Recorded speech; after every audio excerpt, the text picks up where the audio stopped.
Now, Azimio leader Raila Odinga on Monday led demonstrations in different parts of Nairobi so as to pile pressure on the Kenya Kwanza government led by President William Ruto to address the rising cost of living.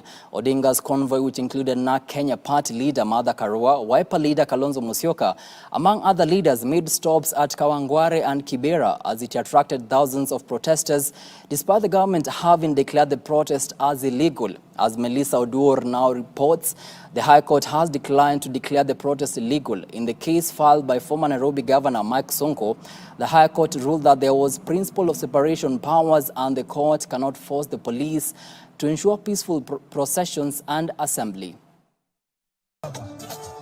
Thousands of protesters joined in the now weekly Monday demonstrations called by opposition Azimio coalition in a bid to push President William Ruto's government to address the high cost of living. This is despite the government having declared the protests illegal.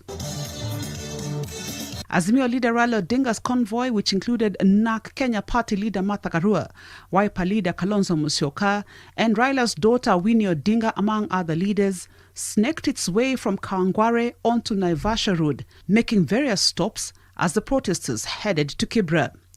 During the brief stops, the opposition leader called for electoral justice and reduced prices for food items. Na tunasema bei ya unga ishuke chini, ishuke.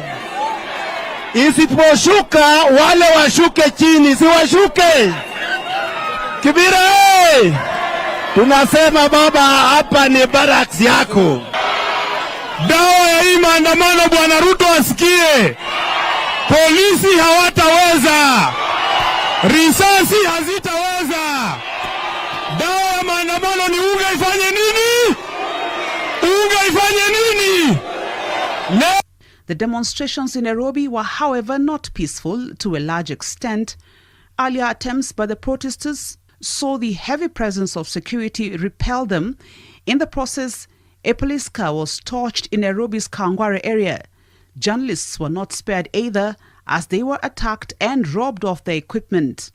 In several instances, the officers had to use water cannons and tear gas canisters to disperse groups of supporters who attempted to converge. The Inspector General of Police, Japhet Koome, had insisted that the protests are illegal. Kumpigia kura, wale hawakumpigia kura. Sisi wote mwenye anaweza okoa sisi ni Raila Odinga. But Odinga has time and again said that Kenyans have a right to demonstrate. Odinga's plan in last week's protests was to march to State House, but police erected barriers to prevent public access. The same happened today as security presence was heightened in the CBD. Residents mostly stayed away, perhaps avoiding last Monday's altercation. Most streets remained deserted. Most shops closed. The High Court ruling today came as a big relief to Raila Odinga, who had last week announced the bi-weekly protests.